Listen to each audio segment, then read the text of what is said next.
Hi folks, I want to walk you through the Excel sheet of what we have done so far so that everybody is on the same page and has a clear idea of things. Okay. Now, this spreadsheet is going to cover how we took the case study material, converted that into a list of assets, and then applied threads on it and came up with controls end to end. Okay. So let's go at it. So, where is the asset list coming from? From our case study document, I looked at different statements, for example, this incident reporting and investigation. So from there, we converted it into an asset in our asset table, incident response and case management. You can see that right over here. Asset 4 in assets. Okay. What kind of information did we capture for that asset? Let's go to that. So let's see. So this asset is basically their incident reporting system where if some mishap happens at the workplace, they can come in, they can put a new case ID, describe the case incident and which company it happened, everything of that sort. So there is a web application and a database, right? So since it is very critical to their organization, we have reflected that with the asset value as being very significant. And more such justification is given over here on why such a value was chosen for it. What other kind of fields are we capturing for assets? So for every asset, we are capturing confidentiality score from 1 to 5, integrity score from 1 to 5, availability from 1 to 5. What does confidentiality mean? It means that, hey, if this data got leaked for 4, how significant of an impact is it for us? Pretty significant, right? Because it's supposed to be very confidential, as it's supposed to store in all the incident logs. Now, what is the integrity of it? Can somebody change it? Should somebody be allowed to change it? Absolutely not. Companies would want to hide what the incidents happened in their company, so we definitely don't want anyone changing any of the incidents that we record in this system. What about availability? It should be available all the time. If anybody wants to look up, because it's an emergency situation, they have to have access to this information. Great. So similar such columns are over here, like regulatory exposure. What are we storing any PI data in this column? A little bit, but it's not private for any individual. It's a general understanding of what the case is about, so not that much. Then, what is the replacement difficulty? Is it possible to get another record of this data? Yes, maybe we can make another entry. So it's not that harsh that if we lose it, it's gone forever kind of a thing, right? Mission dependency. How critical is it for next processes? It is very critical because depending on this case incident, all the things ahead will be taking place. For example, the police will be called, fire alarms will be there, things like that, right? So it is very it is very mission critical. Great. So such things are there, a little definition. We have given where it's coming from. So it's coming from the case study document straight away, right? And another digital workflows, which is a PDF, which I'll share with you guys. And the value of it. So something like that, and a little bit of an understanding of why we estimated the cost to be that much. So this column needs to be worked on, and we'll do that. Great. So now you have an understanding of how from the case study we managed to get all this list of 22 assets that we have with us. Okay. So there are these A till 25, and then we have T1, T2, T3 as well. So these are temporary assets. For example, they have currently a legacy portal where they are having all their Excel sheets and email and things like that. So that kind of stuff. Then we have how we are migration pipeline from that old thing, how we are planning to move it into new part, right? So that is the migration pipeline and staging environments for such activities, things like that. Okay. So these kind of well thought out assets are there. You can go through the list and try to understand where this, for example, this mobile access layer falls for the surveillance person who is going to on site and uses mobile to check the validity of the incident and things like that. So this gives you a brief idea about assets. And the next thing would be, great, you have these assets, but how do I exactly, what kind of attacks can happen on this asset, right? What kind of threats can happen on this asset would be the next question. So we have prepared a list of threats that this system in general can face, and that is present in this threat vectors list. Okay, this threat vectors list contains different type of well-known attacks like supply chain, ransomware, phishing. Then it has, for example, phishing is a threat category for humans, right? Supply chain is for infrastructure. Maybe data poisoning is for the application itself because it will have database or something like that. So those kind of things we are stored. We are even keeping track of the mid-tray attack ID that this thing falls under and what kind of risk it is. What is a mid-tray link? Basically, it is a log of if this kind of attack happens, what are the best things you can do about it, how to solve it, and things like that. So we have mapped it properly with a mid-tray framework to get a action plan in case something goes wrong. So these kind of mappings are there for the threats over here. A little description, which phase of the attack it is in. For example, uh, poor passwords will obviously be for initial access to get into the system, right? So things like that. What phase of the attack does it fall under?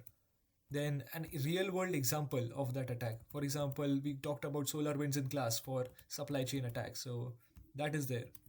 We talked about Log4j in class for application dependency, right? So that is there. So things like that are mentioned in this. But the question comes, for the asset at hand, which one is going to cause issues for me? So you can notice that for our incident reporting and case management, we have these four SQL injection, outdated unpatched components, supply chain, and audit log tampering as potential threat vectors. Great. I have this mapping now, and this mapping even tells me, by the way, it is present in the asset threat mapping, that what is the exposure factor of this threat on that asset, right? Zero point 0.6. Okay, so if there is a attack, there is a chance that 0.6% of the asset value will be lost. Okay, what is the ARO? Means annual rate of occurrence. It can happen once in 2 years. Okay, so things like that we have noted here. So for every asset threat pair in our Excel sheet, we'll have a direct way to calculate the ALE or SLE from here. And we have given a little justification of why we landed on those AROs and EF values as well. Perfect. This looks great so far. We know what asset we are having, and for every asset, we have a few threads that can happen on it. Okay. What next? So I have given a little information about the attacks that I just talked about. For example, the SQL injection, how it happens, and how it could happen on our asset. Like such an attack could let adversaries manipulate or delete case records, undermining investigation and regulatory efforts, right? So something like that. A line about how that injection attack can affect our asset at hand. So, for example, supply chain attack. This could mean malicious code running inside a core compliance system, potentially giving adversaries privileged access. Okay, so something like that. Um, Compromised logs would cripple ability to prove compliance or investigate investigations. Okay, incidents. Okay, so it kind of makes sense of why these threats would be applicable here. Now, for those threats, what can be done? Now, obviously, for all four of these, there will be different type of controls that can mitigate each of these threats, right? So let's talk about one of them first. We'll go ahead with AV9, which is supply chain. Okay, so let's talk about supply chain. So for supply chain, we have a list of controls.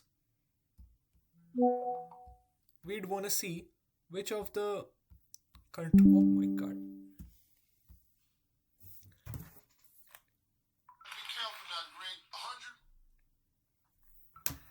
Okay, we checked from the controls list how many of these controls are actually okay. So we got like 49 controls here, right? So obviously all of them are not going to be there for supply chain. So which ones are actually there?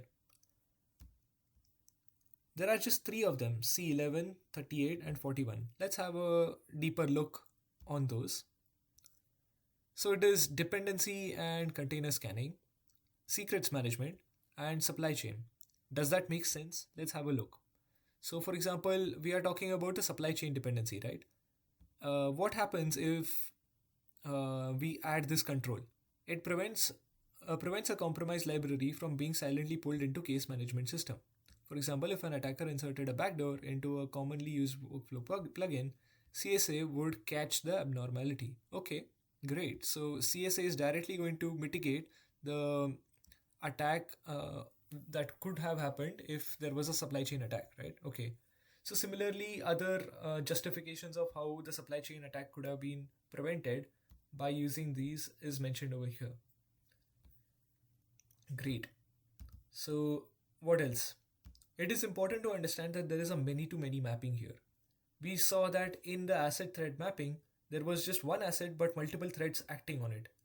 There were in thread control mapping, we saw that there was just one thread but multiple controls could be applied on it, right? Similarly, now comes the complicated part. For example, this is what I mean. If you had this one asset workflow engine, you saw that these four thread vectors were being applied on it. So that means that there's just one asset but many threads. Then we saw that for the same supply chain attack, we could apply three controls on it. This shows that even if there is one thread, there could be many controls that prevent the same thing. But the important question is, does this control only save this one threat vector, or the control can save us against multiple threats, right? So actually the control, for example, C11 can save us against multiple attack vectors like AVO5, AVO7 or AVO8. If you notice in this diagram, these are all the controls that we have applied, and that's just one, C11. It is affecting this asset 4, protecting it from these three attack vectors, and these other assets from some other attack vectors as well, right? So you can see that it is a many to many mapping. There can be one asset which is being protected by one attack vector that could be using the same control. So what I'm trying to say is one control can protect many assets from many different kind of attacks. So it is not justifiable for me to calculate a matrix and say that the cost of this control is only for one line. In our lecture, they gave us an example that uh, if you have a web application and there is a DDoS attack, then you apply a firewall. That cannot happen because I can't simply keep one line for this thing, right? So how exactly are we planning to do the calculation? This is what I have come up with. You have your ALE baseline, which is simple. You have your asset value from the asset table, which is right here.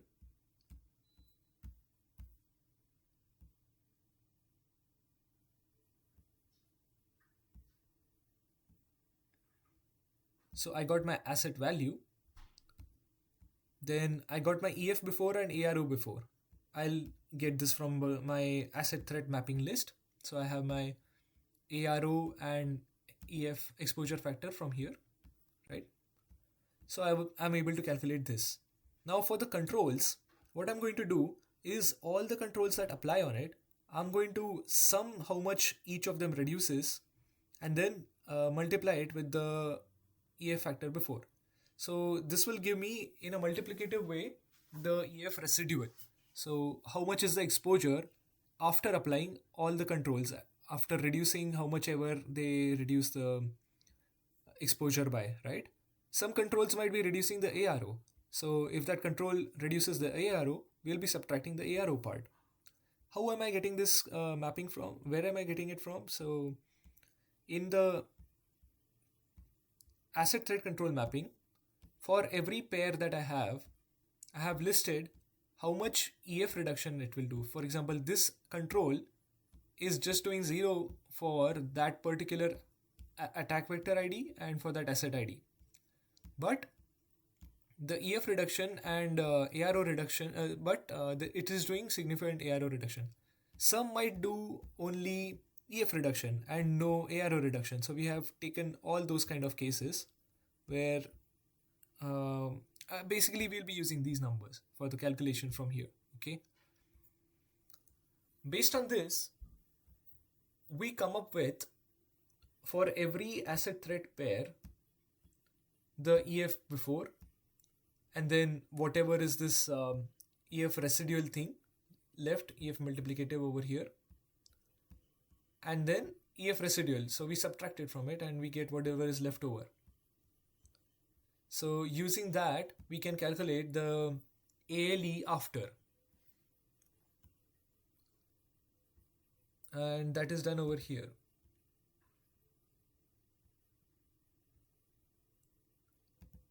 So you can see that we have a ALE baseline of 4,20,000. The residual is significantly less, so we do end up saving a lot of money over here. Now, how will I calculate what was the cost of control, right? There are so many controls, and you can notice that 7 was used in multiple rows, like here, here, here, here. So I can't just say that every line I'm going to count the cost of the control 7, right? So instead of doing that, what I'm going to do is I'll calculate this and then say the total cost is the cost of all the active controls, correct? So if I have these controls active, then only their capex and their opex will be utilized. So from here, I'll take the total cost of controls like this. Their opex plus capex by 5. Basically, like if it's a 5-year plan, then the capital expenditure would be considered like 1/5 every year, something like that. Okay, now this looks all very clumsy to show to the board, doesn't it? We want something streamlined to show to the board. Here is what we will be showing to the board. We will be creating a few plans. One is the optimal plan for your budget. Okay, I'll come to this in another video.